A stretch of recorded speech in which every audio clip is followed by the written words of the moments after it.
commence d'abord par les indispensables avec Justine Fraissinet.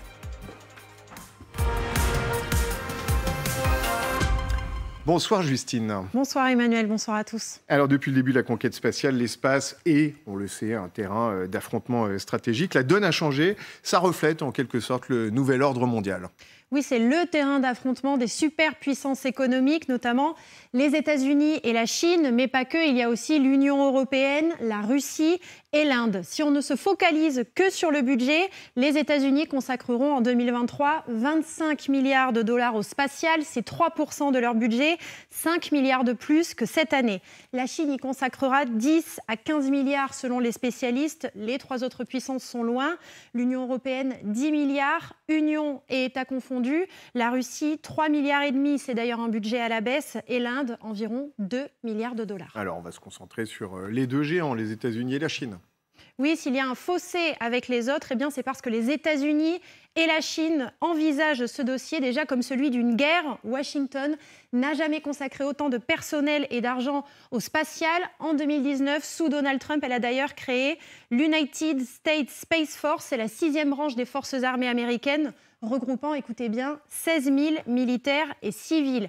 Adversaire stratégique principal, la Chine. Cela fait 10 ans qu'elle enchaîne les prouesses au nez et à la barbe des États-Unis. En 2018, les Chinois ont été les premiers à placer un rover sur la face cachée de la Lune. Et en 2021, ils posaient un rover sur Mars. L'idée, c'est d'ici 2049 exactement, pour le 100e anniversaire de la République populaire de Chine, c'est d'être devenue la première puissance mondiale dans tous les domaines, y compris dans le spatial.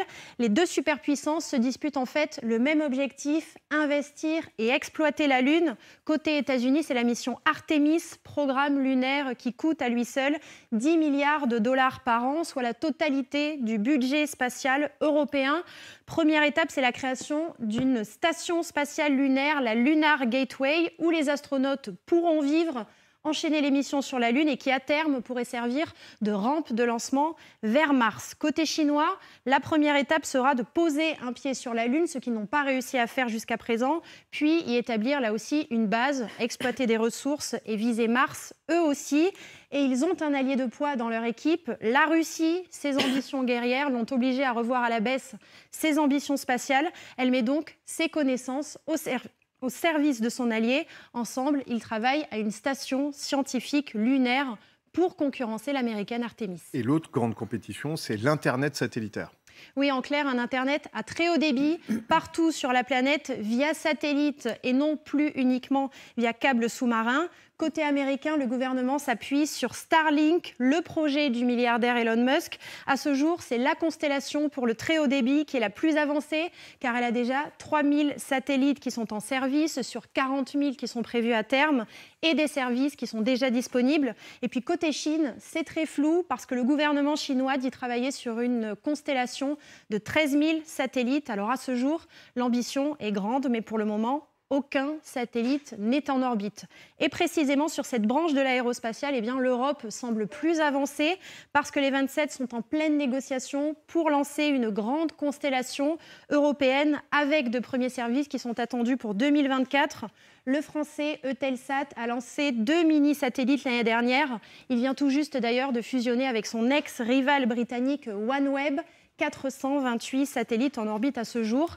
L'idée, pour rester dans la course, c'est donc de créer un leader européen en réduisant les coûts, mais aussi en préservant notre autonomie stratégique. Donc c'est intéressant, l'Europe n'est pas complètement hors course.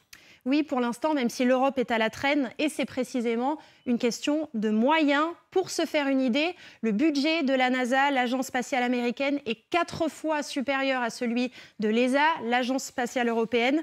En conséquence, l'Europe développe certes ses propres projets, mais c'est vrai que leur envergure est plus limitée. La future fusée Ariane 6, par exemple, est censée assurer quelques allers-retours vers l'ISS, la Station spatiale internationale. Mais le problème, c'est que son vol inaugural est reporté. Il était initialement prévu en 2020. On l'attend désormais pour 2023, des retards à répétition qui tranchent effectivement avec les fulgurances des géants américains et chinois, au moment même où l'opinion publique a les yeux rivés sur les avancées technologiques des géants privés américains. Merci beaucoup, Justine Fraissinet, pour ce point extrêmement complet. Alors d'ailleurs, on pourrait passer 4 heures à commenter, puisque beaucoup de tiroirs ont été ouverts. Je reviens juste sur les budgets, hein, déjà pour commencer, parce que ça marque bien les contours de cette guerre, je mets des guillemets. On le voit hein, très, très clairement. On a les États-Unis et la Chine. Le reste, ce n'est pas des confettis, mais quasiment 25 milliards par an pour les États-Unis, 10 à 15 milliards pour la Chine. On sait qu'ils montent en puissance très fort. Et là, Christine Chapelle, il va se passer quelque chose d'important. On n'en parle pas encore beaucoup, mais fin août, c'est a priori le décollage d'Artemis. Artemis, c'est quoi ? Alors, Artemis, c'est le programme qui a été lancé par Donald Trump pour un petit peu contrebalancer les ambitions des Chinois. Les Chinois ont des ambitions lunaires, ils ont déjà envoyé des robots et ils ont planté un drapeau, non, d'ailleurs, sur la Lune. Et ils ont pour ambition d'envoyer des hommes vers la Lune. Alors, d'un point de vue droit international, aucun État ne peut revendiquer la propriété d'un corps céleste, que ce soit la Lune, un astéroïde ou autre. C'est théoriquement interdit par les Nations Unies. Mais comme les Américains sont les premiers à s'être posés sur la Lune, vous pensez bien que Donald Trump, il avait un petit peu tendance à considérer que c'était sa chasse gardée. Donc quand les Chinois ont dit qu'ils allaient retourner sur la Lune, qu'ils allaient y aller, Trump a dit, bon, bah, nous, on y retourne. Donc le 29 août prochain, c'est le premier vol normalement, qui doit décoller de la mission Artemis 1, qui sera un vol à vide, sans astronaute à bord, un vol test bardé de capteurs d'instruments qui ira jusqu'à la Lune, qui fera le tour et qui reviendra. Si ça s'est bien passé, l'année prochaine, il y aura Artemis 2, où là, il y aura 3 astronautes à bord, mais il n'y aura pas d'alunissage, on fera juste le tour de la Lune. Et si tout va bien, 2024-2025, c'est là. on envoie des hommes se poser sur la Lune. Alors, alunissage qui va rappeler des images que vous connaissez tous, hein, puisque c'est Apollo en 1969, donc 53 ans déjà. Hein, c'est pas d'hier. On va revoir les célébrissimes images de cette mission Apollo. Presque envie de poser la question, mais pourquoi retourner sur la Lune si c'est simplement pour faire quelques pas? On sent bien que derrière, il y a des enjeux qui sont beaucoup plus importants, Christine, absolument, et puis absolument. Tout le monde. On en sait beaucoup plus aujourd'hui, parce qu'il ne faut pas oublier qu'à l'époque des missions Apollo, dans les années 60, le but du jeu, c'était simplement de prouver entre les États-Unis et la Russie quel était le pays qui avait le plus gros développement technologique. Donc il fallait être sur la Lune avant les Russes. Après, une fois que les Américains ont été sur la Lune, bon, ils ont fait quelques petites expériences scientifiques, histoire de ne pas avoir fait le voyage pour rien. Mais les astronautes, c'était pour la plupart des militaires, des pilotes, ce n'était pas du tout des scientifiques de formation. Donc, ils ont ramassé quelques cailloux comme ça, histoire de faire des tests. Mais on n'a pas vraiment appris grand-chose sur la Lune. Après, en 72... on a arrêté d'y aller, mais on a envoyé des missions robotisées. Et puis bon, entre-temps, l'électronique, la science ont fait d'énormes progrès. Donc les appareils robotisés qu'on a envoyés ont pu analyser le sol et le sous-sol de la Lune. On a découvert d'abord qu'il y avait de l'eau, pas de l'eau liquide, mais de l'eau cristallisée qui pouvait éventuellement être utilisée. H2O. On a découvert qu'il y avait les fameuses terres rares, tellement utile pour les batteries de nos smartphones. On a découvert aussi qu'il pouvait y avoir un gaz qui s'appelle l'hélium 3, qui pourrait être une source d'énergie très intéressante. Donc aujourd'hui, on va vers la Lune avec des ambitions d'exploitation minière en quelque sorte. Et puis, il y a en bout de course, il y a les voyages vers Mars. Parce que la Lune peut être vraiment la station d'entraînement. On pourrait tester toutes les infrastructures, les habitats, les sources d'énergie. Enfin, on pourrait tout tester pour que le jour où... Parce que la Lune, c'est pas très loin, c'est 4-5 jours de voyage. Donc, si les astronautes ont un problème, on peut facilement envoyer une mission de secours.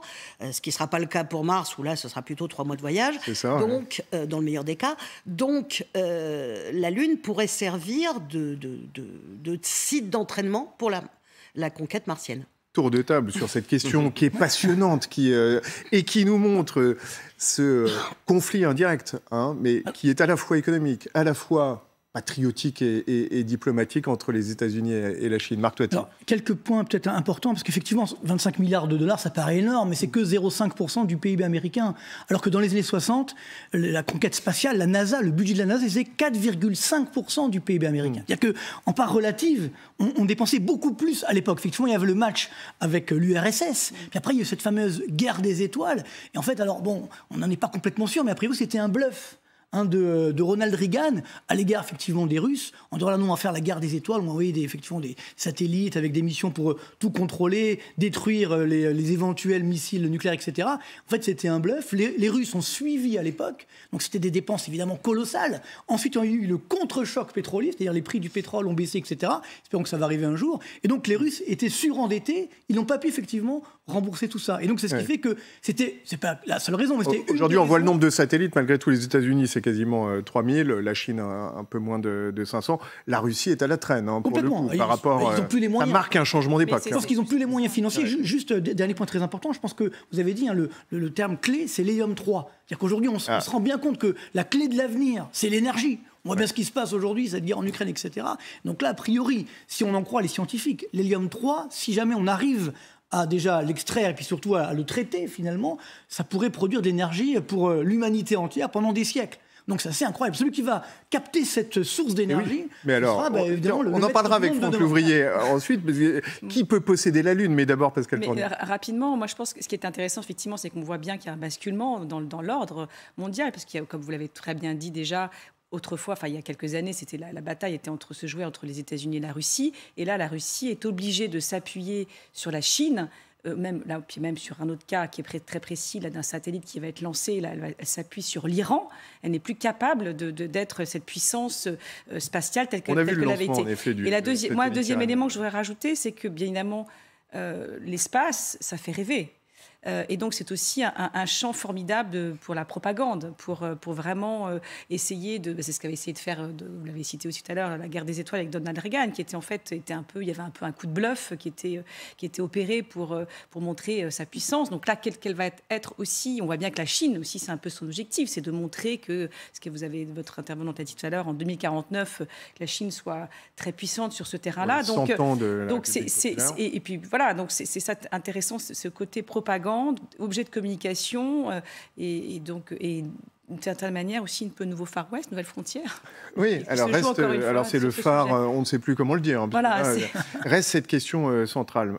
L'espace n'appartient à personne. Tiens, c'est un des titres de l'Express. C'est intéressant parce qu'on voit bien que certains pays seraient tentés de s'arroger, en tout cas, les ressources que l'on peut éventuellement trouver sur la Lune. C'est sûr que c'est le dernier espace de liberté qui n'a pas été encore complètement conquis par l'être humain. Donc c'est ça aussi ce qui fait que ça peut faire rêver, c'est que c'est quasiment infini, on sait le très bien. Mais au-delà de ça, ce qui fait la différence peut-être entre les missions Apollo et puis les missions d'aujourd'hui, c'est qu'aujourd'hui, ça répond un peu aussi au débat tout à l'heure sur l'Ukraine, c'est que la guerre, elle se fait dans les cieux, elle ne se fait pas uniquement sur Terre.